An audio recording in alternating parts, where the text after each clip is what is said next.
नमस्कार विद्यार्थी मित्रांनो, welcome to the world of chemistry, welcome to RCC. So we have completed valence shell electron pair repulsion theory. Theories of covalent bonding मधल्या दोन theories आपल्या complete झाल्यात. Valence bond theory पण complete झाली, VSEPR theory देखील complete झाली. काय आपण स्टडी केलं याच्यात? व्हॅलेन्स बॉन्ड थेरी मध्ये आपण पाहिलं की दोन ॲटम्स मध्ये कोव्हॅलेंट बॉन्ड नेमका कसा तयार होतो. तर ओल्ड VBT पण पाहिलं आणि मॉडिफाईड VBT म्हणजे हायब्रिडायझेशन देखील आपण स्टडी केलं. VSEPR थेरी मध्ये आपण काय स्टडी केलं? VSEPR थेरी मध्ये आपण स्टडी केलं शेप, मॉलिक्यूल किंवा आयनचे शेप्स कसे असतात किंवा त्या शेपवर बॉन्ड पेअरचा लोन पेअरचा नेमका इम्पॅक्ट काय पडत असतो. ठीक आहे ना. मागच्या लेक्चरमध्ये टोटल मी शेप्स कंप्लीट केले होते आणि तुम्हाला म्हणलं होतं काही एक्झाम्पल्स ट्राय करा. ॲटलिस्ट 10-15 एक्झाम्पल्स मी तुम्हाला होमवर्कसाठी दिलेले आहेत. अपेक्षा करतो की ते सगळ्यांचे बरोबर आलेले असतील. Just follow the method I have told to you. Code number method. ठीक आहे, चल सांग रे, फटाफट सांगायचंय मला. टेट्राहायड्रल साठी कोड नंबर काय? Tetrahedral shape 440. पहिला डिजिट काय असतो? Hybrid orbital. दुसरा डिजिट काय असतो? Bond pair. तिसरा डिजिट काय असतो? Lone pair. ठीक आहे ना. मला सांग पिरॅमिडल साठी काय रे? 431. लिनियर साठी काय? लिनियर साठी दोन सांगितलेत, 523 ॲज वेल ॲज 220. व्ही शेप साठी पण दोन सांगितलेत कोड नंबर, आयदर 422 और 321. चला सांग मला स्क्वेअर प्लेनार शेप साठी काय? Square planar shape 642. तर जवळपास 13 ते 14 कोड नंबर्स तयार झालेले आहेत. त्या कोड नंबरला तुम्हाला लर्न करायचं आहे. कोड नंबर आणि कुठल्या शेपसाठी तो कोड नंबर आहे. ठीक आहे ना. एवढ्या गोष्टी लक्षात ठेवायच्यात जेणेकरून तुझ्या हायब्रिडायझेशनचे क्वेश्चन सॉल्व्ह होतील. ठीक आहे ना. क्रॉस मेथड अडॉप्ट करायचं, कोड नंबर्स काढायचे, हायब्रिडायझेशनचे क्वेश्चन सॉल्व्ह होतील, जॉमेट्रीचे क्वेश्चन सॉल्व्ह होतील, शेपचे क्वेश्चन सॉल्व्ह होतील. मला सांगा, what is the difference between geometry and shape? जॉमेट्रीमध्ये बॉन्ड पेअर आणि लोन पेअर दोन्हीचा विचार करायचा असतो. जॉमेट्री कुठून कळत असते? हायब्रिडायझेशन मधून. Shape we have to ignore the lone pairs. Lone pair सोडून फक्त बॉन्ड पेअरचा विचार करून काय मिळत असतो? शेप मिळत असतो. त्यामध्ये एक रूल आला होता, बेंट्स रूल. बेंट रूल मी एक्सप्लेन केलाय तुम्हाला. ट्रायगोनल बायपिरॅमिडल किंवा पेंटॅगोनल बायपिरॅमिडल जॉमेट्रीमध्ये काय असतं? Axial positions are occupied by more electronegative atom. लक्षात ठेवा, ट्रायगोनल बायपिरॅमिडल आणि पेंटॅगोनल बायपिरॅमिडल साठीच फक्त, या दोन जॉमेट्रीसाठीच फक्त बेंट्स रूल वर्क करतो. बाकी जॉमेट्रीसाठी बेंट रूल वर्क करत नाही. ठीक आहे का? ओके, चला आता नेमके क्वेश्चन्स काय विचारले जातात? सर तुम्ही आम्हाला टीच केलं, VBT VSEPR थेरी आम्हाला तुम्ही टीच केलं, पण फायनल नीट एक्झाम किंवा फायनल JEE एक्झाम जी मी फेस करणार आहे त्याच्यात नेमके क्वेश्चन्स काय विचारले जातात? तर आज आपलं तेच डिस्कशन आहे. VBT आणि VSEPR थेरीवर नेमके क्वेश्चन्स काय विचारले जातात तेच आपलं आजचं डिस्कशन आहे. तर आजच्या डिस्कशनची हेडिंग पहा मी काय टाकली आहे? प्रिव्हियस इयर्स नीट JEE क्वेश्चन. जेवढे काही नीट एक्झाम झाले किंवा JEE एक्झाम झाल्या त्यातले भारी क्वेश्चन जे मला वाटले किंवा केमिकल बॉन्डिंगवर विचारलेले आहेत ते क्वेश्चन मी तुमच्यासमोर आज मांडत आहे. ठीक आहे, पाहूयात आपल्याला हे क्वेश्चन सॉल्व्ह होतील का नाही. हे क्वेश्चन आपल्याला सॉल्व्ह झाले याचा अर्थ निघेल बाबा VBT आणि VSEPR थेरी सर तुम्ही आम्हाला चांगलं शिकवलंय आणि मला ते चांगलं समजलं देखील आहे. माझा हा पॉइंट परफेक्ट झालाय. ठीक आहे, चला पाहतो. Question number 1, find the hybridisation of bromine in Br3O8. आता हा क्वेश्चन नॉलेज बेस्ड विचारलेला. नॉलेज बेस्ड का म्हणतोय मी? Br3O8 चं स्ट्रक्चर जोपर्यंत माहिती नसेल तोपर्यंत तू हा क्वेश्चन सॉल्व्ह करू शकत नाही. आता तुम्ही म्हणाल आम्हाला कुठून कळणार सर Br3O8 चं स्ट्रक्चर? लक्षात घे, तू नीट एक्झाम 11+12 टोटल सिलेबस झाल्यानंतर फेस करणार आहेस ना. Br3O8 हा कंपाऊंड तुला दोन टॉपिक मध्ये येतो. एक तर रिडॉक्स रिॲक्शन टेक्स्टबुक काढा, NCERT टेक्स्टबुक काढा. Br3O8 त्यांनी तिथं ऑक्सिडेशन स्टेट फॉर्म मध्ये एक्सप्लेन केलेला आहे. रिडॉक्स रिॲक्शन मध्ये तू पाहिला नाहीस Br3O8, no problem. P block element class 12th P block element तिथं पण याचं स्ट्रक्चर दिलेलं आहे. ठीक आहे ना. जेव्हा फायनल एक्झाम होत असते ना 11th आणि 12thचं मिळून एका टॉपिकचं दुसऱ्या टॉपिक बरोबर कनेक्शन लावून देखील क्वेश्चन विचारले जातात. तर हा त्यापैकीच एक क्वेश्चन आहे. म्हणजे तुला रेडॉक्स रिॲक्शनचं नॉलेज आहे, तुला पी ब्लॉक एलिमेंटचं नॉलेज आहे, या बेसिसवरचा हा क्वेश्चन आहे. ठीक आहे, मी थोडंसं काम तुमचं हलकं करतो. म्हणजे तुला जे 12thला शिकायचंय किंवा रेडॉक्स रिॲक्शन टॉपिकमध्ये शिकायचंय तेवढं नॉलेज मी देतो, बाकी तुला हायब्रिडायझेशन काढता आलं पाहिजे. This question belongs to our discussion structure decides hybridization. इथं काही ट्रिक वगैरे काम करत नाही रे. बघ, सेंट्रल ॲटम जर मोर दॅन 1 असतील, मी सांगितलंय तुम्हाला, सेंट्रल ॲटम जर मोर दॅन 1 आले, we can not use trick. मग आता याला कसं सॉल्व्ह करायचं sir? Structure decides hybridisation.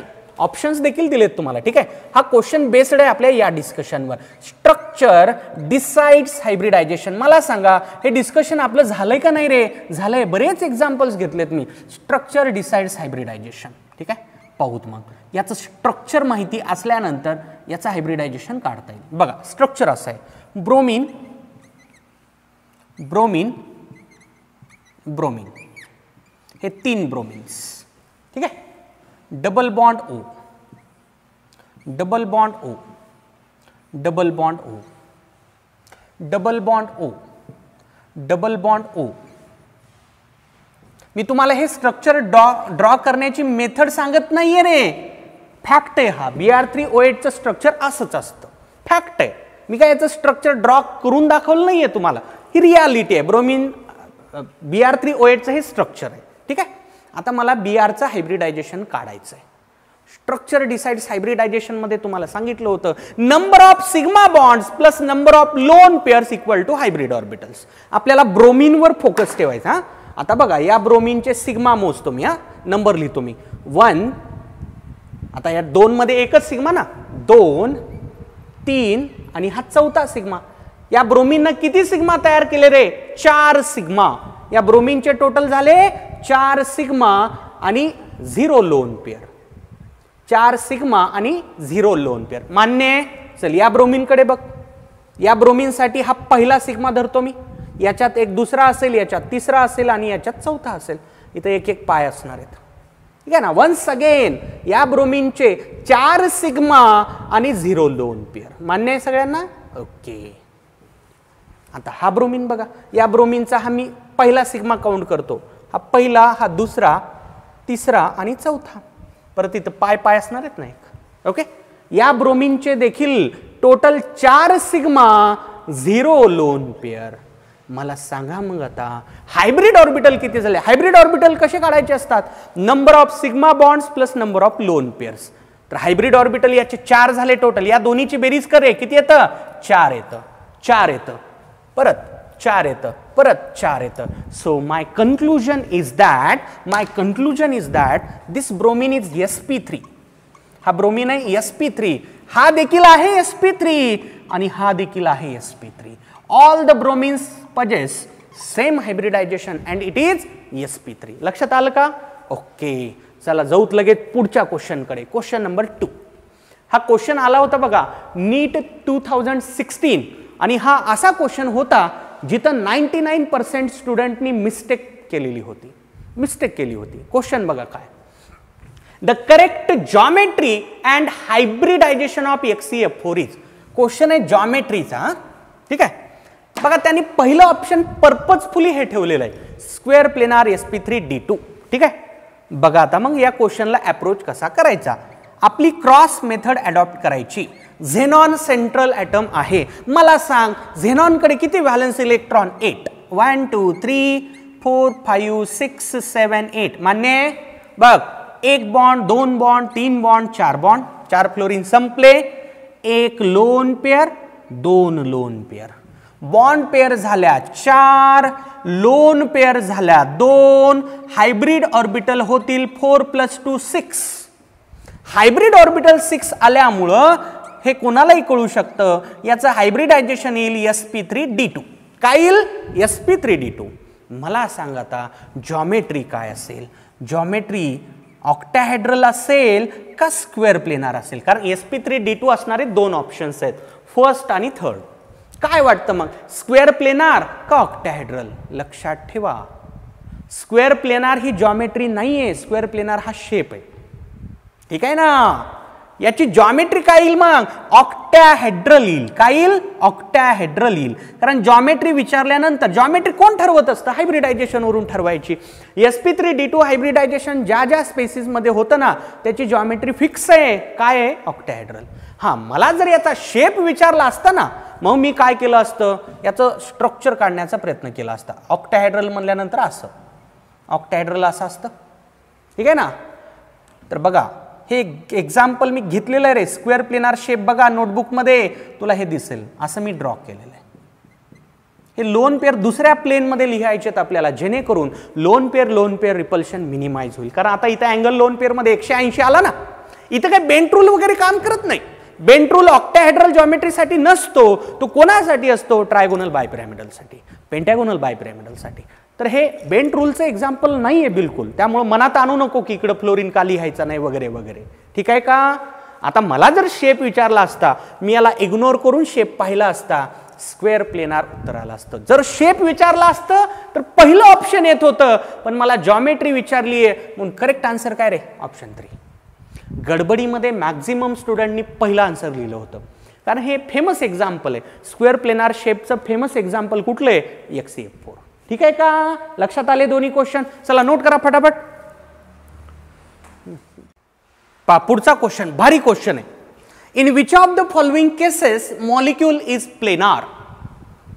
Planar यांच्यापैकी कोण आहे असं मला विचारलंय. ठीक आहे, सिंपल क्वेश्चन आहे, व्यवस्थित लक्ष द्या. बघा, प्लेनॅरिटी इज डिसाइडेड बाय, प्लेनॅरिटी कोण ठरवत असतं? म्हणजे एखादा मॉलिक्यूल प्लेनार का नॉन प्लेनार हे तुम्हाला कुठून कळत असतं? प्लेनॅरिटी इज डिसाइडेड बाय शेप. कोण ठरवत असतं प्लेनॅरिटी रे? शेप. जॉमेट्री नाही, शेप. शेप वरून प्लेनॅरिटी ठरत असते. आता प्लेनार मॉलिक्यूल म्हणजे काय? असा मॉलिक्यूल ज्याच्यामध्ये सगळे ॲटम्स एका प्लेन मध्ये आलेले आहेत. एका प्लेन मध्ये आलेले ॲटम्स दिसले पाहिजेत. ठीक आहे ना? एक एक्झाम्पल सांगतो तुम्हाला. मला सांगा रे, मिथेन प्लेनार आहे का? मिथेनचे हे सगळे ॲटम्स म्हणजे 5 ॲटम्स आहेत टोटल. कार्बन आणि हे 4 हायड्रोजन.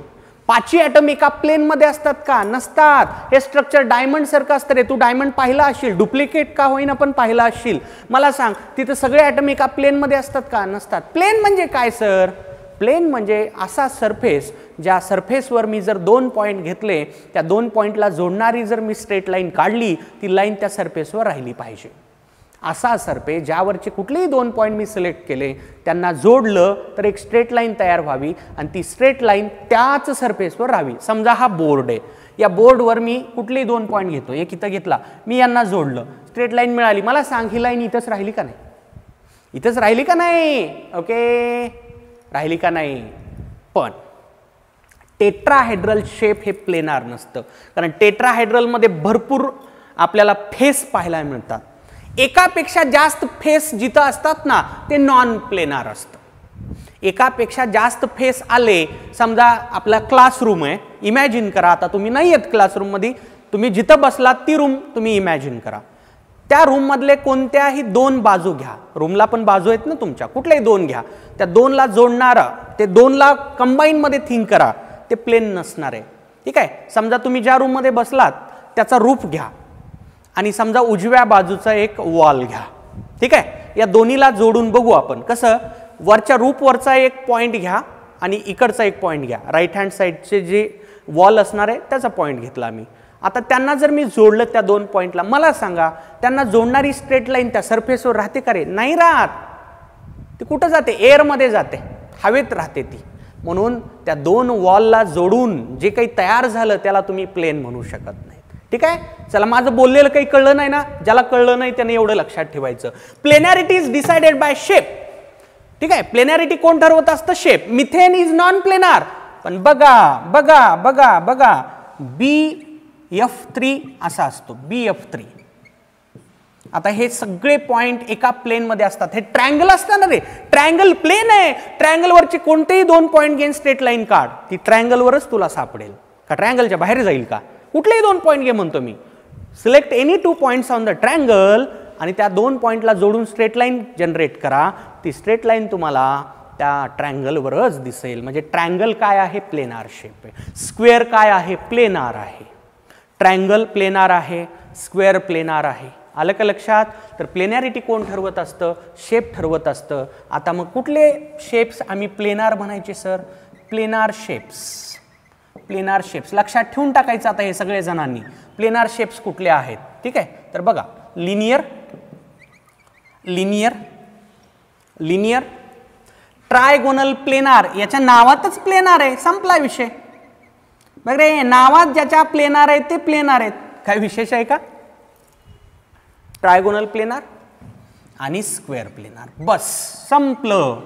एवढ्या शेप्सला प्लेनार शेप म्हणायचं. तीनच आहेत. कुठले कुठले? लिनियर, ट्रायगोनल प्लेनार आणि स्क्वेअर प्लेनार. तुला फक्त एवढं व्यवस्थित लक्षात ठेवायचंय. हे तर नावावरूनच कळतं ना रे. ठीक आहे, आता प्रश्नाचा अर्थ सांगतो मी. आपल्याला म्हणलं की खालीलपैकी कोणते मॉलिक्युल्स हे प्लेनार आहेत. इनडायरेक्टली त्यांचं म्हणणं आहे खालीलपैकी कोणत्या मॉलिक्युलचा शेप आयदर लिनियर आहे और ट्रायगोनल प्लेनार आहे और स्क्वेअर प्लेनार आहे. म्हणजे मला चेक करायचंय दिलेल्या मॉलिक्युल्स पैकी कोणाचा शेप एकतर लिनियर असावा किंवा ट्रायगोनल प्लेनार असावा किंवा स्क्वेअर प्लेनार असावा. आता ते शेप कसे काढायचे सर? अरे तुला मी सांगितली ना टेक्निक शेप काढण्याची. चल तीच टेक्निक तुला फॉलो करायची. ठीक आहे, बघा XCF4. XCF4 साठी तुम्ही कोड नंबर जनरेट करून बघा. हे एक्झाम्पल मगाशी मी केलं होतं म्हणून याचं डिटेलमध्ये मी जाणार नाही. 642 येतं. याचा कोड नंबर काय येतो रे? 642. क्रॉस मेथड न जा, मिळून जाईल तुला. NF3 चा कोड नंबर येतो. NF3 चा कोड नंबर येतो 431. तुम्ही करून बघायचं हे 431. SiF4 चा कोड नंबर आय थिंक येईल 440. यस, आय थिंक नाही, करेक्ट एवढंच येतं, 440 येतं. हे काय लिहायलो मी? Code number. आपण जी मेथड स्टडी केली ना कोड नंबरची, ते कोड नंबर लिहितोय मी. ठीक आहे, BF3 साठीचा तू कोड नंबर काढ, तुला मिळेल 330. 330 क्रॉस मेथडनंच जायचा. ठीक आहे, क्रॉस लिहिणे, बॉन्ड पेअर काढणे, लोन पेअर काढणे, हायब्रिड ऑर्बिटल. पहिला डिजिट हायब्रिड ऑर्बिटल, दुसरा डिजिट बॉन्ड पेअर, तिसरा डिजिट लोन पेअर. आता मला सांग 642 साठी स्क्वेअर प्लेनार शेप असतो का नाही? रे शेप सांग. 642 स्क्वेअर प्लेनार, 431 पिरॅमिडल, पिरॅमिडल, 440 काय रे? टेट्राहेड्रल. काय? Tetrahedral. 330 trigonal planar, trigonal planar. ठीक आहे ना? हे बघा रे, ट्रायगोनल प्लेनारला ट्रँग्युलर पण म्हणलं जाऊ शकतं. ट्रँग्युलरचा अर्थ पण ट्रँगलच ना. ठीक आहे, बघा आता मग उत्तर सापडलं तुला. मी काय म्हणलं? प्लेनार शेप कुठले कुठले आहेत? लिनियर आहे, ट्रायगोनल प्लेनार आहे आणि स्क्वेअर प्लेनार आहे. तर आपल्या दिलेल्या मॉलिक्युल्समध्ये इथं एक प्लेनार शेप सापडतोय. हे प्लेनार नाहीये, हे पण प्लेनार नाहीये, हे एक आहे. म्हणजे या क्वेश्चनचे 2 आन्सर असतील. कुठले रे? एकतर XCF4 असेल आणि परत BF3 असेल. ठीक आहे ना? ऑप्शन्स असे असतील 1 and 2, only 3, 1 and 4, none of these like that. तर आपला आन्सर करेक्ट काय येईल रे? 1 and 4. 1 and 4 possesses planar shape. Okay, एवढं हे लक्षात ठेवा. बस एवढं एवढं. हे तर काय नावातच आहे, फक्त एवढं तुला एक्स्ट्रा लक्षात ठेवायचं. आणि कोड नंबर मी मागच्या क्लासमध्ये एक टेबल बनवला ना, तिथून लिहिलेत मी. ठीक आहे का? नोट करा. पुढचा क्वेश्चन भारी क्वेश्चन आहे. आपण हायब्रिडायझेशन ऑफ ॲटम चेंजेस सेन. तुम्हाला DPP दिली आहे ना, त्यात हा क्वेश्चन आहे. म्हणजे हायब्रिडायझेशन कुठं बदलतं? याचं कन्वर्जन याच्यामध्ये होत असताना, याचं याच्यामध्ये होत असताना, याचं याच्यामध्ये होत असताना, का याचं याच्यामध्ये होत असताना. म्हणजे तुम्हाला इथं टोटल 8 हायब्रिडायझेशन्स काढायचे आहेत. 8 हायब्रिडायझेशन्स काढायचेत आणि कुठं ते चेंज झालं ते बघायचंय. आता याच्यापैकी नोन मॉलिक्युल्स काय आहेत ते बघू. त्यांचं हायब्रिडायझेशन आपण काढत बसणार नाही. ठीक आहे, अमोनिया आलाय रे, प्रिव्हियस घेतलेलं एक्झाम्पल. याचं sp3 येत होतं, तुम्ही करून बघा वाटलं तर परत एकदा. वॉटरचं पण sp3 येतं रे. हे घेतलेले एक्झाम्पल आहेत म्हणून डायरेक्ट लिहितो मी. जे घेतले नाहीत ते मी करून दाखवतो. BF3 sp2 येतं. ठीक आहे का? चला, एवढे तर नोन एक्झाम्पल्स आहेत ना, बाकीच्यांचं आपण फाइंड करू फटाफट. चल रे, LH3. चल सांग, ॲल्युमिनियम कडे किती क्रॉस? ॲल्युमिनियम बोरॉनच्या फॅमिलीचा इलेमेंट आहे. 3 व्हॅलन्स इलेक्ट्रॉन. पहिला बॉन्ड, दुसरा बॉन्ड, तिसरा बॉन्ड, नो लोन पेअर. ठीक आहे ना? H येतं 3, म्हणजे काय येईल रे? sp2. sp2. ओके, चल AlH3 मिळालं. आता हे काढ. चल AlH4 मायनस. आता तुला इथं धरायचं आहे Al मायनस ना. ॲल्युमिनियम कडे 3 व्हॅलन्स इलेक्ट्रॉन, ॲल्युमिनियम मायनस कडे 4. म्हणजे मला 4 क्रॉस घ्यावे लागतील. घेतले 4 cross, 1 bond 2 bond 3 bond 4 bond, 4 bond 0 lone pair, H येतं 4, H4 आलं म्हणजे sp3. याचा हायब्रिडायझेशन काय येईल रे? sp3. मान्य आहे? sp3. आता बघ, आता नवीन स्पेसिस कोणतं आहे? हा NH4+. हे पण बहुतेक झालंय, तरी बघा परत एकदा. नायट्रोजनकडे 5 क्रॉस असतात, मान्य आहे? 5 असतात, पण पॉझिटिव्ह चार्ज आला म्हणून एक कमी केला, 4च धरणार मी. 1 bond 2 bond 3 bond 4 bond, H किती येतं रे? 4. 4+0 4 आलं sp3. काय येतं? sp3. चल बघ पुढे, H3O+. बघ H3O+. ऑक्सिजनकडे 6 क्रॉस असतात, पण पॉझिटिव्ह चार्ज आला म्हणून एक क्रॉस कमी केला, चालतंय ना? ओके. 1 बॉन्ड 2 बॉन्ड 3 बॉन्ड, एक लोन पेअर. H येतो इथं परत 4, 3+1 sigma bond plus lone pair. H4 आला रे, काय येईल सांग? sp3. काय येईल? sp3. हा चल बघ आता, BF4-. बोरॉन, बोरॉनकडे 3 व्हॅलन्स इलेक्ट्रॉन असतात, बोरॉनकडे 3 व्हॅलन्स इलेक्ट्रॉन असतात, पण मायनस चार्ज आहे ना, मी धरणार 4 धरले, ठीक आहे. 1 2 3 4, H = 4, नो लोन पेअर, ठीक आहे ना. सिग्मा बॉन्ड 4 0 लोन पेअर, 4 आलं म्हणजे sp3. sp3 आलं रे. चला आता आलेले रिझल्ट परत लिहितो मी इकडं. AlH3 काय आलं रे बाबा? sp2. sp2 आलंय, ठीक आहे. चला आता उजव्या बाजूचे AlH4- काय आले बघ? sp3 आलं. काय आलं? sp3. हा, NH4+ sp3, हे पण sp3 आलं आणि हे पण sp3 आलं, म्हणजे राईट हँड साइड पूर्ण sp3 आली, ठीक आहे. चल बघ आता उत्तर मिळून जाईल तुला. कुठं हायब्रिडायझेशन बदललं बघ? sp2चं sp3 झालं, संपलं, पहिलंच आन्सर आहे. sp3 बदललं नाही, sp3 बदललं नाही, sp2 sp3 बदललं, हे पण उत्तर. म्हणजे या क्वेश्चनचा आन्सर असेल 1 and 4. आन्सर काय रे? 1 and 4. कारण फर्स्ट आणि फोर्थ चेंज मध्ये हायब्रिडायझेशन मला बदललेलं दिसतंय, ठीक आहे का? समजला ना क्वेश्चन? क्रॉस मेथड अडॉप्ट करणे आणि हायब्रिडायझेशन काढणे, कुठं बदललं हे आपल्याला सांगायचंय. आन्सर काय येते? 1 and 4 बोथ, ठीक आहे. नोट करा. बरे, पुढचा question. In which of the following central atom has maximum number of lone pairs? Central atom वरच्या लोन पेअर्स आपल्याला काढाव्या लागतील आणि सगळ्यात जास्त लोन पेअर कुठे आहेत ते चेक करावे लागतील. परत एकदा आपल्या क्रॉस मेथडना हा क्वेश्चन सॉल्व्ह होतो, ठीक आहे. बघा कसं. I3- काढू फटाफट. याला मी म्हणले रे तुम्हाला अगोदर पण, I-I2 असं ट्रीट करायचं. I-I2. चल बोल, I- कडे किती क्रॉस रे? I कडे असतात 7, I- I म्हणजे 8. 1 2 3 4 5 6 7 8, ठीक आहे. 1 bond 2 bond, lone pair lone pair lone pair. तर इथं किती लोन पेअर आल्या रे? 3. मान्य? ओके. SF4 बघा, SF4. सल्फर, सल्फरकडे 6 क्रॉस रे. 1 2 3 4 5 6. 1 bond 2 bond 3 bond 4 bond, 1 lone pair, 1 lone pair. मान्य? चल पुढे. XCF4. फटाफट आले पाहिजे तर असे क्वेश्चन. चॉकलेट क्वेश्चन म्हणायचे याला, चॉकलेट क्वेश्चन. एक्झामिनर कधी कधी असे क्वेश्चन देऊन टाकतो, घे मार्क पाडून घे. आपल्याला असे क्वेश्चन आले पाहिजेत, ठीक आहे ना.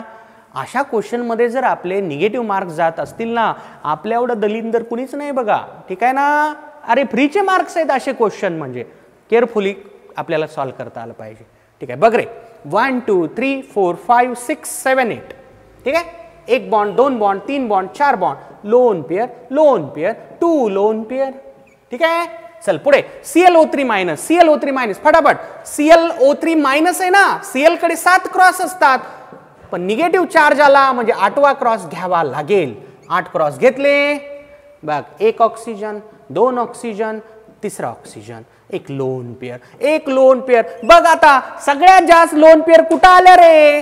I3-. काय आलं उत्तर? I3-. नोट करा फटाफट. हा पुढचा जो क्वेश्चन आहे खूपच भारी क्वेश्चन आहे. इथं मी सांगतो 99 नाही 100% क्वेश्चन हा चुकण्याचे चान्सेस आहेत, 100%, ठीक आहे. बघा वाचा व्यवस्थित. हा क्वेश्चन आला होता JEE एक्झाम मध्ये. जेई एक्झाम ही नीटच्या थोडंसं वरच्या लेवलची आहे. जेईमध्ये खूप भारी भारी क्वेश्चन्स विचारले जातात बघा. ठीक आहे, त्यापैकी हा एक क्वेश्चन आहे. Find the total number of lone pairs present in I3 minus. ठीक आहे, आता बघा काय करता स्टुडंट, I3 मायनसला सर तुम्ही आम्हाला सांगितलं I मायनस I2 घ्यायचं. ठीक आहे ना, घेतलं. आता I मायनस कडे टोटल असतात, I कडे 7 क्रॉस असतात, I मायनस कडे 8 क्रॉस होतील सर. घेतले 8 क्रॉस मी. एक बॉन्ड तयार झाला, दुसरा बॉन्ड तयार झाला, एक लोन पेअर, दुसरी लोन पेअर, तिसरी लोन पेअर, 3 लोन पेअर. घ्या सर उत्तर. 3 लोन पेअर आलं मला सेकंड ऑप्शन नाही रे, नाही. उत्तर सेकंड ऑप्शन नाही. क्वेश्चन व्यवस्थित वाचायचा. ठीक आहे ना. क्वेश्चन मध्ये जर असं म्हणलं असतं find the number of lone pairs present on central iodine. आता इथं 3 आयोडीनच आहेत ना. अरे 3 आयोडीन आहे तिथं. Find the number of lone pairs present on central iodine. तू ह्या लोन पेअर्स काढल्यास, पण कोणाच्या काढल्यास? सेंट्रल आयोडीनच्या. सेंट्रल आयोडीनच्या तू लोन पेअर्स काढल्या. ठीक आहे ना. उत्तर सेंट्रल आयोडीनच्या लोन पेअर काढा म्हणलं असतं तर 3 आलं असतं, पण तसं नाही. Total number of lone pairs आहेत असा क्वेश्चन आहे. म्हणजे मला इथं आता या आयोडीनचं तर बघायचंच, यांचं पण बघायचंय. का तर टोटल म्हणलंय म्हणून. क्वेश्चन मध्ये टोटल म्हणलंय म्हणून गोळ झाला. लक्षात आलं का? आता बघा मग कसं करायचं सर. सिंपल आहे, खूप सिंपल आहे. बघ, एका आयोडीनची लोन पेअर किती काढलीस तू? 3 काढलीस. आता बघ, याचं स्ट्रक्चर लिनियर येतं. लिनियर हे घेतलेलं एक्झाम्पल आहे. लिनियर शेपमध्ये जातं हे. I मायनस आणि I2. ठीक आहे ना. आता बघा, आयोडीनकडे टोटल असतात 7 व्हॅलेन्स इलेक्ट्रॉन. किती असतात? 7 व्हॅलेन्स इलेक्ट्रॉन. त्यापैकी या आयोडीनचा 1 इलेक्ट्रॉन इथं आला, आणखी 6 उरले ना रे. हे बघ, हे बघ, हे बघ. सिमिलरली या आयोडीन, हे दोन्ही आयोडीन टर्मिनल आयडेंटिकल आहेत ना. हे दोन्ही आयडेंटिकल आहेत. आता याच्या बघा, याच्याकडे 3 लोन पेअर आताच काढलंय आपण. बघ रे, 3 लोन पेअर आताच काढलं ना. I मायनस कडे 8 इलेक्ट्रॉन असतात. बघ दिसतात का नाही? इथं 1 2 3 4 5 6, इथं 7वा आणि इथं 8वा. आता बघ टोटल लोन पेअर किती दिसतात बघ तुला. ठीक आहे ना. किती दिसतात रे? बघ रे, 1 लोन पेअर, दुसरी लोन पेअर, तिसरी लोन पेअर, चौथी लोन पेअर, 5वी लोन पेअर, 6वी लोन पेअर, 7वी, 8वी, 9वी. उत्तर आलं चौथं ऑप्शन, ना की दुसरं ऑप्शन. टोटल लोन पेअर्स किती झाल्या रे? 9 झाल्या. किंवा तुम्ही असं लक्षात ठेवून टाका, 3 lone pair for 1 iodine. Total lone pair 3 × 3 किती येतं रे? 9 लोन पेअर्स. किती येतं? 9 लोन पेअर्स. भारी आहे ना क्वेश्चन. सेंट्रल आयोडीनच्या लोन पेअर काढा म्हणलं असतं तर 3 आलं असतं. टोटल लोन पेअर्स काढा म्हणलंय म्हणून उत्तर काय येतंय? 9 येतंय. तुझ्या लक्षात आलं का? ओके, चल लगेच दुसरा क्वेश्चन सांगतो तुला. मला प्रश्न विचारला, CO2 मध्ये टोटल लोन पेअर्स किती ते सांगा. CO2चं स्ट्रक्चर आपण पाहिलेलं आहे बघ रे. C double bond O, C double bond O. इथं कार्बनवर काही लोन पेअर नसते, पण ऑक्सिजनवर असतात ना ऑक्टेट कंप्लिशनच्या बेसिसवर. इथं टोटल लोन पेअर किती आहेत? 4. इथं काही क्रॉस मेथड नाही तुला लावता येणार. हे सरळच आहे, कारण क्रॉस मेथडनं तू सेंट्रल ॲटमच्या लोन पेअर काढू शकतो. सराउंडिंग ॲटमच्या लोन पेअर काढण्यासाठी क्रॉस मेथड अडॉप्ट करता येत नाही. काय म्हणालो मी? परत मी माझं स्टेटमेंट रिपीट करतोय. We can find the lone pairs on central atom by cross method. ट्रिकनं आपण सेंट्रल ॲटमच्या लोन पेअर काढू शकतो. सराउंडिंगच्याला तर डोकंच लावावं लागतं, जसं मी इथं डोकं लावलं. ठीक आहे ना. माझ्याकडे आहे म्हणून मला लावता आलं, तुमच्याकडे पण आहे ना. त्याचा वापर करायला शिका. क्वेश्चन व्यवस्थित वाचावे लागतात बघा. वाचावे लागतात, व्यवस्थित वाचावे लागतात. मिस्टेक व्हायला खूप जास्त स्कोप असतो. ठीक आहे का? कारण हे असे क्वेश्चन असतात, याला आपण अनअटेम्प्टेड ठेवतच नाही. आपण अटेम्प्ट तर करणारच ना. कोणी अटेम्प्ट करेलच या क्वेश्चनला. आणि मी म्हणतोय मॅक्झिमम स्टुडंट हे आन्सर म्हणतील, पण हे नाहीये, हे आन्सर आहे. दिस इज द करेक्ट आन्सर. कसं? एका आयोडीनची लोन पेअर 3, तसे 3 आयोडीन आहेत, 9 लोन पेअर. तुझ्या लक्षात आलं का काय म्हणतोय मी? क्वेश्चन वाचायचा. टोटल म्हणलं की अर्थ काय? Central plus surrounding. साधी गोष्ट आहे. टोटल लोन पेअर काढा म्हणलं की central atom plus surrounding atom. आणि फक्त लोन पेअर काढा म्हणलं तर मग सेंट्रल ॲटम. टोटल शब्द आल्यामुळं घोळ झाला. ठीक आहे का? नोट कर. पहा next question. Which of the following pairs has identical shape. म्हणजे खालीलपैकी कोणत्या दोघांचा शेप हा सारखा आहे? ठीक आहे का? ओके, चला बघा आता या क्वेश्चनला सॉल्व्ह कसं करायचं. हां, किती जणाला असं वाटतं रे आतापर्यंत ज्या मॉलिक्यूलचे फॉर्म्युले एकसारखे दिसतात त्यांचे शेप पण एकसारखे असतात किंवा त्यांचं हायब्रिडायझेशन पण एकसारखं असतं, त्यांच्या मनातून ही गोष्ट जावी म्हणूनच हा क्वेश्चन घेतोय. बघ रे, फॉर्म्युले सारखेच आहेत. बघ सराउंडिंगला 4 आहेत, 4 आहेत, 3 आहे, 3 आहे, 5 आहे, 5 आहे, 2 आहे, 2 आहे, पण सगळ्यांचे शेप सारखे नाही आहेत. याच्यापैकी एकच अशी पेअर आहे ज्यांचा शेप सारखा आहे. ठीक आहे का? कसं करायचं सर? मग क्रॉस मेथड अडॉप्ट कर. क्रॉस मेथड अडॉप्ट कर आणि कोड नंबर काढ. ठीक आहे ना? तर मी आता सगळ्यांचे कोड नंबर काढून दाखवणार नाही, तेवढं तुमच्यावर काम मी सोपवतोय. तुम्ही चेक करायचे रे कोड नंबर असे येतात का नाही. बघ CF4 440 येतं, करून बघायचे सगळ्यांनी. CF4 SF4 हे येतं बघा, आय थिंक 642. बघा करून बघू आपण. सल्फर 1 2 3 4 5 6. ठीक आहे ना? नाही 641 नाही रे, हे तर 541. करून बघायचे सगळ्यांनी. हा बघा 1 2 3 4 5 6, 1 bond 2 bond 3 bond 4 bond 1 lone pair, 4 bond pair 1 lone pair, 541. ठीक आहे. चल BCl3 बघ असं येईल 330 येईल. करून बघते. PCl3 बघ रे करून, हे तर 431. ठीक आहे. PF5 हे तर बघ 550. करून पहा सगळेजण. IF5 हे येतं 651. करून बघा हे 651. ठीक आहे. हे येतं 523 आणि हे येतं 220. ठीक आहे का? तुम्ही हे करून बघा. कोड नंबर मॅच 100% होतील आणि हे सगळे एक्झाम्पल आपण सॉल्व केलेलेच एक्झाम्पल्स आहेत. ठीक आहे. चला आता सांगा बरं शेप बघ रे 440 टेट्राहायड्रल. शेप काय रे? टेट्राहायड्रल. हां 541 सीसॉ खालीवर 330 ट्रायगोनल प्लेनार. ठीक आहे. 431 पिरामिडल. मम्मी का कहर पिरामिडल. 550 pentagonal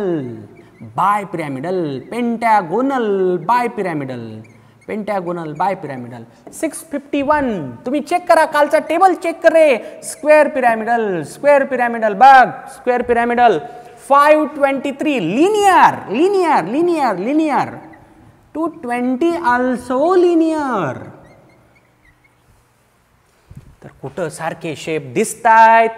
fourth option 4. या दोघांचे शेप सारखे असतील, जॉमेट्री सारखी नसेल. हा लक्षात घ्या, जॉमेट्री सारखी नसेल, कारण याचा हायब्रिडायझेशन येते sp3d, याचा हायब्रिडायझेशन येतं sp.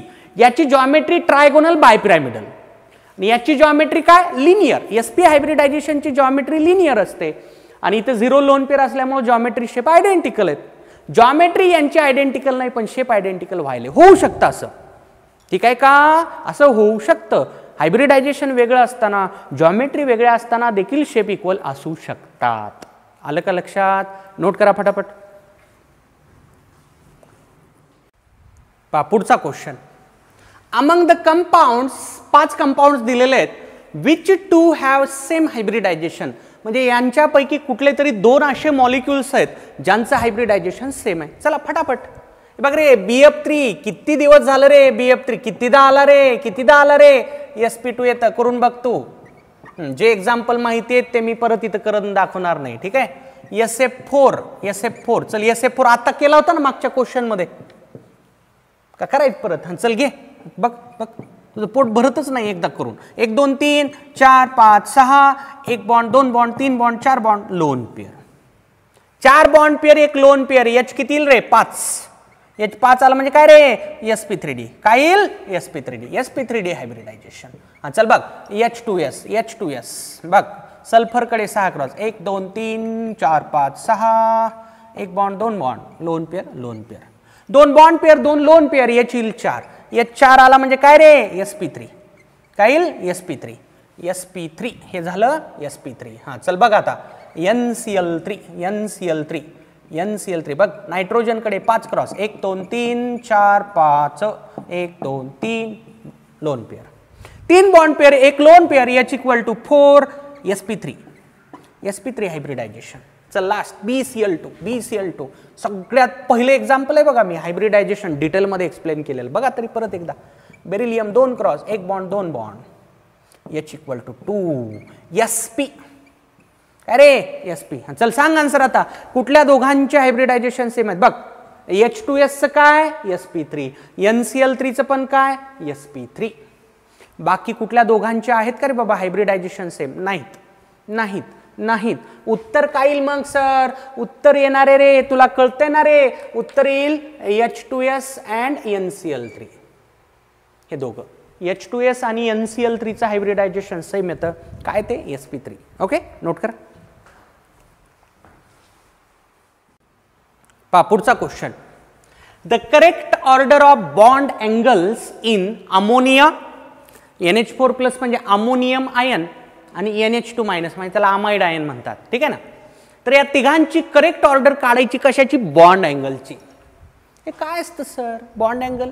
बॉन्ड एंगल म्हणजे दोन बॉन्ड्स दोन ॲडजसेंट कोव्हॅलंट बॉन्ड मधला एंगल. दोन ॲडजसेंट कोव्हॅलंट बॉन्ड मधला एंगल. हा क्वेश्चन आहे पॉस्ट्युलेट्स ऑफ VSEPR थेरीशी कनेक्टेड. ठीक आहे बघा कसं करायचं सांगतो. ठीक आहे सगळ्यांमधला लोन पेअर आपण काढण्याचा प्रयत्न करू. बघ रे नायट्रोजन NH3 काढू का परत एकदा. माहिती आहे NH3 मध्ये एक लोन पेअर असते आपल्याला माहिती आहे ना. बघ तरी पण 1 2 3 एक लोन पेअर. NH3 मध्ये किती लोन पेअर आहेत एक लोन पेअर आहे. बघ आता NH4+ बघ NH4+ मध्ये नायट्रोजनकडे 5 व्हॅलेन्स इलेक्ट्रॉन असतात पण पॉझिटिव्ह चार्ज आला म्हणून एक कमी केला. 1 2 3 4 बघ पहिला बॉन्ड दुसरा बॉन्ड तिसरा बॉन्ड चौथा bond 0 lone pair no lone pair 0 lone pair मान्य आहे. चल NH2- नायट्रोजनकडे 5 क्रॉस असतात. निगेटिव्ह चार्जचा 6वा क्रॉस वाढवला एक मायनस चार्ज आहे ना. बघ आता 1 बॉन्ड 2 बॉन्ड 2 लोन पेअर. किती लोन पेअर 2 लोन पेअर. आलं का लक्षात. आता एक पॉस्ट्युलेट आपण पाहिलेलं आहे बघा. Greater the number of lone pairs on central atom greater is the decrease in the bond angle from expected value. जेवढ्या लोन पेअर सेंट्रल ॲटम कडे जास्त असतात तेवढा डिक्रीज झालेला बॉन्ड अँगल अपेक्षित व्हॅल्यू पासून झालेला डिक्रीज तेवढा मोठा असतो. ठीक आहे ना. मी तुम्हाला हे एक्झाम्पल सांगितले बघ रे. मिथेन अमोनिया आणि वॉटर या सगळ्यांचा हायब्रिडायझेशन sp3 येतं रे. या सगळ्यांमध्ये अपेक्षित व्हॅल्यू किती आहे बॉन्ड अँगलची 109 डिग्री 28 मिनिट. पण रियालिटीमध्ये तसं आहे का नाही. मिथेनमध्ये 109 डिग्री 28 मिनिट जी अपेक्षित आहे तीच आहे. पण याच्यात किती आहे 107 डिग्री 18 मिनिट्स आहे. याच्यात किती आहे 104.5 डिग्री. का असं सर. कार्बनकडे लोन पेअर नाहीये. लोन पेअर कार्बनकडे नाहीये. अमोनियामधल्या नायट्रोजनकडे एक लोन पेअर आहे. वॉटरमधल्या ऑक्सिजनकडे 2 लोन पेअर्स आहेत. लोन पेअर जसजशा वाढत चालतात सेंट्रल ॲटमवरच्या तसतसा बॉन्ड अँगल कमी कमी होत चालतो. बघा ना असंच म्हणता येईल ना. लोन पेअर वाढत चालल्या बॉन्ड अँगल कमी कमी होत चालला ना रे. बघ रे व्हॅल्यू बघ याच्यापेक्षा ही कमी आहे याच्यापेक्षा परत ही कमी आहे. चला एक रूलच लक्षात ठेवून टाका. When hybridization is same. कधीही हा रूल मनात आणायचा नाही. कधीही नाही आणायचा. वरतोंड करून कधीही मनात हा नियम आणायचा नाही. कधी आणायचा ते सांगायलो. When hybridization is same bond angle is inversely proportional to lone pairs number of lone pairs. जेव्हा हायब्रिडायझेशन सेम असतं तेव्हा लोन पेअर्सला बॉन्ड अँगल इनवर्सली प्रपोर्शनल असतो. इनवर्सली प्रपोर्शनल कळते ना रे तुला. एक वाढलं की दुसरं कमी होतं. एक वाढलं की दुसरं कमी होतं. एक वाढलं की दुसरं कमी होतं. त्याला म्हणायचं इनवर्सली प्रपोर्शनल. आता बघा या सगळ्यांचं हायब्रिडायझेशन तुम्ही काढून बघा sp3 येतं. बघा येतं का नाही रे. 3 bond pair 1 lone pair sp3. 4 bond pair sp3. 4 bond pair 0 lone pair sp3. 2 bond pair 2 lone pair once again sp3. so I can use this rule. Bond अँगलच्या ऑर्डरला आपल्याला खूप डिटेलमध्ये पुढे जाऊन डील करायचंय. त्यापैकी हा एक रूल आहे, बरेच रूल आहेत हा. बॉन्ड पॅरामीटर हे एक सेक्शन आहे पुढे टॉपिकमध्ये, तिथं बॉन्ड अँगल खूप डिटेलमध्ये मी टीच करणार आहे. ओके, आलं का लक्षात? सध्याला जेवढं डिस्कशन झालंय त्यावरती मला हा क्वेश्चन दिसला. जेव्हा हायब्रिडायझेशन सेम असतं, बॉन्ड अँगल हा नंबर ऑफ लोन पेअरला इन्व्हर्स असतो. प्रूफ तुमच्या पुढे बघ रे, प्रूफ आहे इथं, हे घेतलेलं आहे. पॉस्ट्युलेट ऑफ BSc-PR थेरी वाचा, त्याच्यात हे एक्झाम्पल घेतलंय. आता बघा मग, लोन पेअर इथं किती आहेत? एक लोन पेअर आहे. किती आहे? एक लोन पेअर. इथं एक लोन पेअर आहे, इथं 0 आहे आणि इथं 2 आहे. इन्व्हर्स रिलेशन आहे, जिथं लोन पेअर कमी तिथला बॉन्ड अँगल जास्त. मग काईल रे, काईल रे, काईल रे, NH4 प्लस सगळ्यात जास्त का? लोन पेअर नाही आहे. त्यानंतर NH3, त्यानंतर NH2 मायनस, कारण इथं 2 लोन पेअर येतात नायट्रोजनवर, इथं एक येते, इथं एक पण येत नाही. आता तुम्ही म्हणाला असं का बरं सर, पण हे रिलेशन कुठून सांगितलात तुम्ही? अरे, जेवढ्या लोन पेअर जास्त तेवढं लोन पेअर रिपल्शन जास्त. लोन पेअर रिपल्शन वाढलं किंवा lone pair bond pair repulsion वाढलं, जे बॉन्ड असे असतात ना अगोदर ते असे होऊन जातात. तुम्हाला शेपच्या वेळेस मी सांगितलं बघा, जे बॉन्ड असे आहेत ना ते असे होतात. बॉन्ड असा मध्ये आला, बॉन्ड मध्ये आला म्हणजे अँगल काय झाला? कमी झाला. सिंपल आहे. नोट करा. ठीक आहे, बघा पुढचा question. Which of the following pair is isostructural? काही तर नवनवीनच सांगायले सर तुम्ही. अरे काहीच नाही रे, बघ नावातच अर्थ आहे. आयसोचा मिनिंग असतो सेम. आयसोटोन वगैरे बघितलास ना तू, आयसो इलेक्ट्रॉनिक, बरोबर आहे, पाहिलंस का नाही? आयसोमर्स पाहिलंस का नाही? आयसोचा मिनिंग असतो सेम. आयसोमरचा अर्थ काय असतो रे? Same molecular formula. मर म्हणजे फॉर्म्युला घ्यायचंय, ठीक आहे ना? आयसो सेम, स्ट्रक्चरल सेम स्ट्रक्चर. पण सेम स्ट्रक्चर मग आम्ही घ्यायचं काय सर?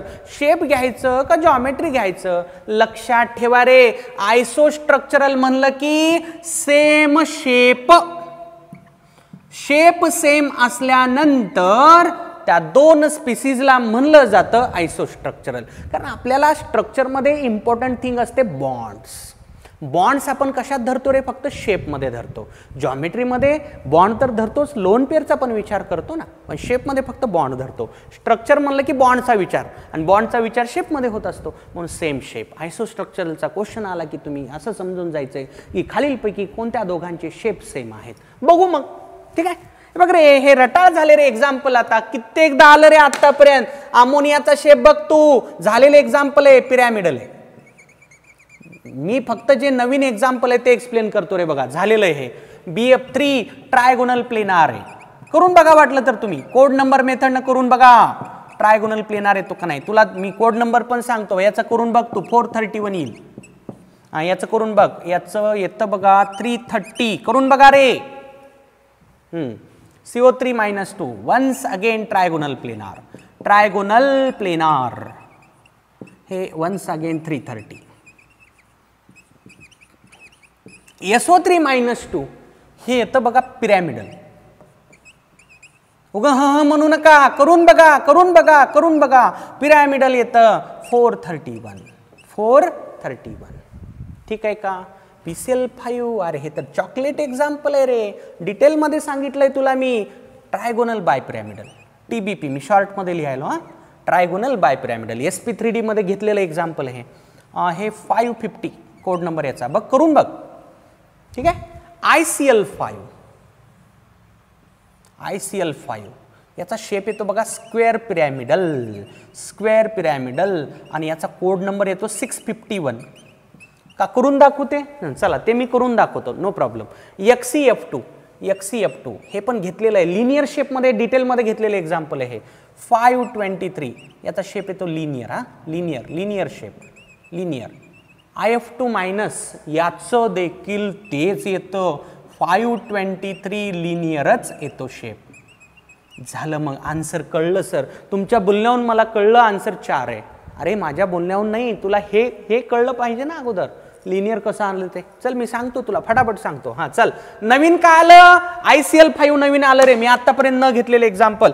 ICl5 चल बघ रे, फटाफट बघ. आयोडीन कडे किती क्रॉस असतात? 7 क्रॉस असतात. 1 2 3 4 5 6 7, एक बॉन्ड, दोन बॉन्ड, तीन बॉन्ड, चार बॉन्ड, पाच बॉन्ड, एक लोन पेअर, 651 येतं का नाही बघ, 651 स्क्वेअर पिरॅमिडल बघ, मागच्या क्लासमध्ये झालेला टेबल 651 येतं. ठीक आहे. हां चल, XCF2 परत एकदा. हां चल चल चल पुन्हा एकदा 1 2 3 4 5 6 7 8, एक बॉन्ड, दोन bond, lone pair lone pair loan pair, बघ बघ बघ बघ टोटल 5, त्यामध्ये दोन बॉन्ड पेअर, तीन लोन पेअर, झालं का नाही. 523 लिनियर. व बोलत नसतो आपण, होतच असतं ते. ठीक आहे ना.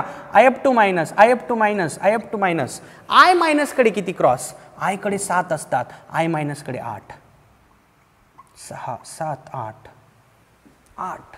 ठीक आहे ना. एक बॉन्ड, दोन बॉन्ड, एक लोन पेअर, दोन लोन पेअर, तीन लोन पेअर. मान्य. बघ टोटल 5 हायब्रिड ऑर्बिटल 5, त्यापैकी दोन बॉन्ड पेअर, तीन लोन पेअर. काय आलं मग उत्तर, आयसोस्ट्रक्चरल म्हणलं म्हणजे सेम शेप, म्हणून आन्सर आलं 4, कारण दोघांचा शेप कसा आहे, लिनियर आहे. आलं का तुझ्या लक्षात. ठीक आहे का. किती भारी भारी क्वेश्चन आहेत बघा, आणि हे सगळे क्वेश्चन किती सिंपल आहेत रे. 4 मार्क रे, याला 4 मार्क 4 मार्क रे, 4 मार्काची किंमत, अरे बाप रे, एका एका मार्कावरून रिपीट करावं लागतं. ठीक आहे ना. तर माझं कळकळीची विनंती असेल, असे क्वेश्चन कोणाचे चुकू नयेत बघा, काहीच अर्थ नाही तर. ठीक आहे का. चल नोट करा. एक क्वेश्चन आता मी तुम्हाला होमवर्कला देणार आहे, तेवढा एकच क्वेश्चन, आणि तेवढी मी अपेक्षा ठेवू शकतो की त्या क्वेश्चनचा आन्सर तुम्हाला येईल. ओके चला नोट करा. हां ओके चला, एक क्वेश्चन तुमच्यासाठी. Among the following, the pair in which two species are not isostructural. बघ रे, नॉट आयसोस्ट्रक्चरलचा अर्थ तू काय घेशील रे. आयसोस्ट्रक्चरल म्हणजे सेम शेप, नॉट आयसोस्ट्रक्चरल म्हणजे काय, डिफरंट शेप्स. डिफरंट शेप्स म्हणजे अशी पेअर तुला शोधायची आहे जिथे शेप डिफरंट आहेत. कसं करशील, क्रॉस मेथड अडॉप्ट कर, कोड नंबर काढ, दिलेला शेवटचा टेबल रेफर कर, तुला सगळ्यांचे शेप मिळून जातील. मग तुला अशी पेअर बघायची की जिथं शेप डिफरंट आहेत. चला एवढा एक क्वेश्चन तुमच्यासाठी. भेटूयात आपण पुढच्या लेक्चरमध्ये आणखी भारी भारी क्वेश्चन घेऊन. थँक्यू.